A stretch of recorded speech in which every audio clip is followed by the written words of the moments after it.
Namaste, Pranam, Gita Dhyana. Om Parthaya Pratibodhitam Bhagavata Narayanena Swayam Vyasena Gratitam Purana Munina Madhye Mahabharatam Advaitamrita Varshinim Bhagavatim Ashtadashadhyayinim Ambatva Manusandadhami Bhagavad Gite Bhavatveshini. Oh Bhagavad Gita, with which Lord Narayana himself gave enlightenment to Arjuna. The ancient sage Vyasa included it in the Mahabharata. O Goddess, showerer of the nectar-like knowledge of non-dualism contained in your 18 chapters. O my affectionate mother, the destroyer of rebirth, I meditate upon thee. Krishna Vandana. Vasudeva Sutam Devam Kansachanura Mardanam Devaki Paramanandam Krishnam Vande Jagadguru. Son of Vasudeva, the slayer of Kansa and Chanur, extreme delight for Mother Devaki, O Lord Krishna, the supreme teacher of the universe, my salutations to you. Srimad Bhagavad Gita, 6th Adhyaya, Dhyana Yoga, and today Shlok number 9. In previous Shloka that we read, Shloka 8, Sri Krishna told us about how a yogi of a yogi, one who is called as the great Yukta. Yukta iti uchyate yogi. How is that person? Jnana Vijnana Truptatma, one satisfies the self, satisfied in Jnana and Vijnana, in knowledge and actual realization of making use of that knowledge. One who remains satisfied in that knowledge and the realization. Kutastho Vijitendriyaha, one who has totally conquered his senses and got into that state of becoming unshaken. Sama-buddhir kanchanaha, for him, the clod of earth and a piece of gold, they are the same. He doesn't have any low feeling for a clod of earth. This is only earth, this is only soil, and oh, this is gold. No. He is not troubled, he is not affected, he is not afflicted by this low value item and the high value item. For him, both are the same transient things which have no permanence at all. So, that is what a yogi looks at, these kind of impermanent things, impermanent material things. Now, what happens to that yogi? How he looks upon the living beings? For impermanent, material things, it is a different matter. Fine, there is no kind of a strong attachment or so kind of a negative ill feeling towards those material things. If a piece of gold comes, fine. If a clod of earth comes, fine. We don't get emotionally involved in the real sense with any of these material things. Whether it is a clod of earth, a stone, or a piece of gold, or a diamond, or a money, whatever it is, these are all material things. We are not that. But what about the living beings, for that matter? And there are a whole lot of different kind of people we come across in our lives, and we start behaving in a different manner with each one of them. And Sri Krishna, being a perfect teacher, supreme teacher, Jagat Guru, He even takes care of that particular angle of how a yogi will behave with different types of people that come in his life. Sri Krishna says, Surun Mitrayudasina Madhyastadvesha Bandhushu Sādhuṣhvapi cha pāpeṣhu sama-buddhir viśhiṣhyate. Sri Krishna doesn't say that the yogi looks at the clod of earth and gold, insignificant thing as well as the most valuable things. For him, they are the same thing. But what happens to the different type of people who come in our life? And here Sri Krishna lists them. He actually lists them. He has not left any kind of relation out from quoting in this shloka. Sri Krishna has actually pinpointed all the types of people that come in our lives. Surut, the near and dear ones, beloved ones. Surut. Mitra, the friends. Ari, enemies. Udasina, neutrals. Madhyastha, the arbiters. Dvesha, the haters. Bandhushu, and the relatives. So, Sri Krishna has actually listed down all the if we look at our life, we really find this is our life is filled with all these different types of people that Sri Krishna has narrated in this first line of the 9th shloka of Dhyana Yoga. Surut, yes, we all have, there are some people we love the most. Surut, they are so close to our heart. Those people. Mitra, our friends. Now, Mitra can be a very close friend, just a friend for the friend's sake, or even a distant friend, acquaintance kind of thing. So, such people are also there in our lives. Ari, we all have the enemies.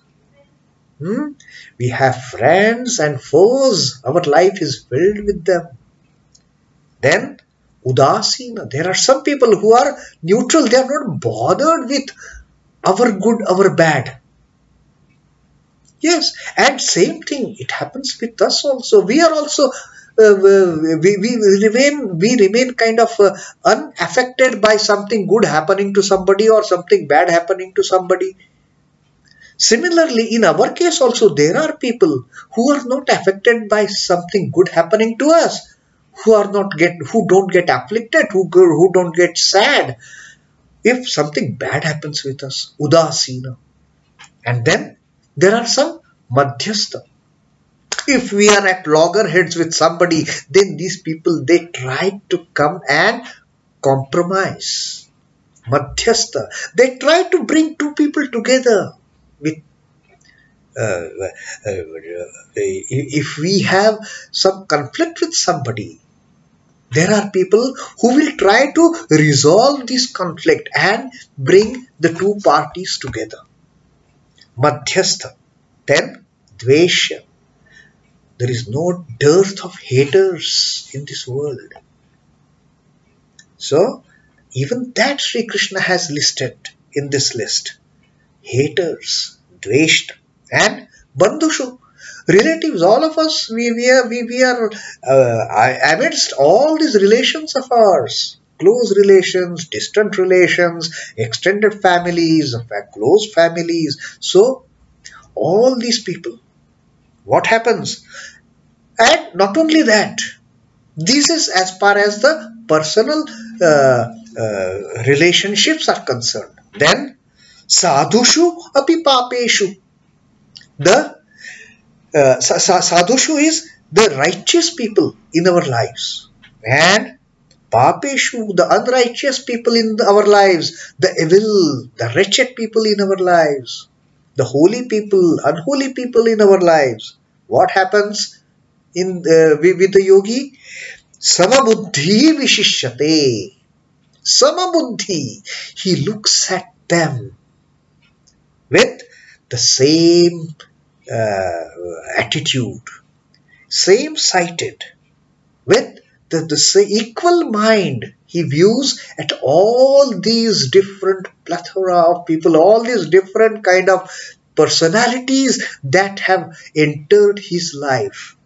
Sama-buddhir viśhiṣhyate. Excels. It is not just ordinarily he looks at them, but he excels in looking at them with the same sight. Whether they are close to my heart, whether they are just my friends, whether they are my enemies, whether they are not bothered about me, whether they are arbiters, kind of bringing in compromise, whether they are my haters, whether they are my relatives. For me, for the yogi, they are all the same, the sadhu as well as pāpeṣhu, the righteous, the holy person as well as the wicked, wretched person, the sinner. They are all same. The yogi excels in viewing them with the same mind. So that is the ultimate stage that he reaches. That is the ultimate stage that a yukta reaches on this path of karma yoga, on this path of jnana yoga, on this path of dhyana yoga. He stands supreme who has equal regard for friends, companions, enemies, neutrals, arbiters, the hateful, the relatives, the saints and sinners. For him, all are equal.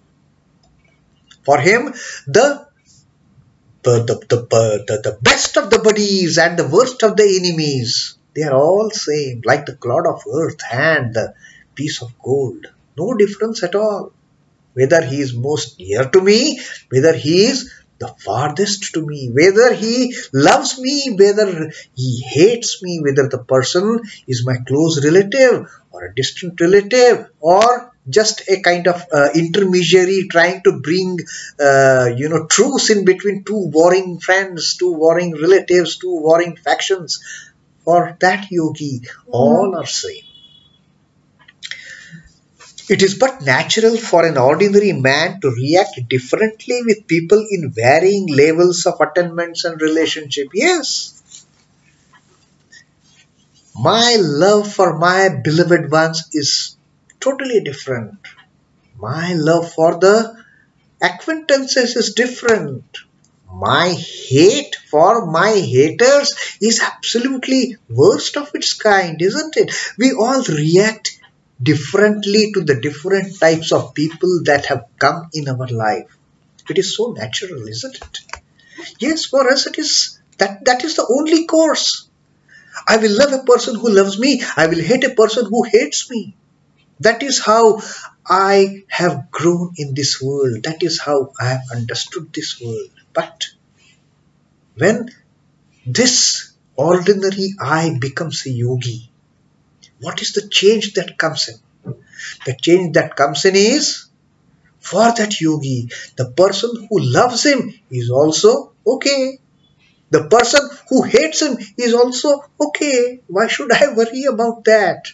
Why should I worry if someone loves me, someone hates me, someone doesn't bother about me? For that yogi, everyone is one and the same. They are not normal human beings if they did not behave appropriate to the worth of the persons they contact. Yes.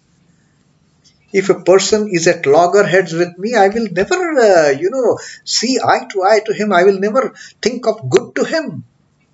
That is how normal people behave. That is how normal attitude is. But the yogi's angle of vision is totally different. Beings in it are all different manifestations of the same divinity. This is where yogi starts looking at the people as these are all the manifestations of the same ultimate reality, the same manifestations of the same Brahman, manifestations of the same Divine Mother. Why should I become angry with them? Why should I hate them? Why should I love them extraordinarily if somebody loves me? Why I should have great hatred for them if they start hating me? Why should I be so angry with my enemies? That is how the yogi's mind thinks. Because for a yogi, they are all representations, manifestations of the same ultimate reality in different forms, in different minds, with different intellects, with different attitudes. They may behave that manner, but I am a realized soul. How can I treat them indifferently? I cannot.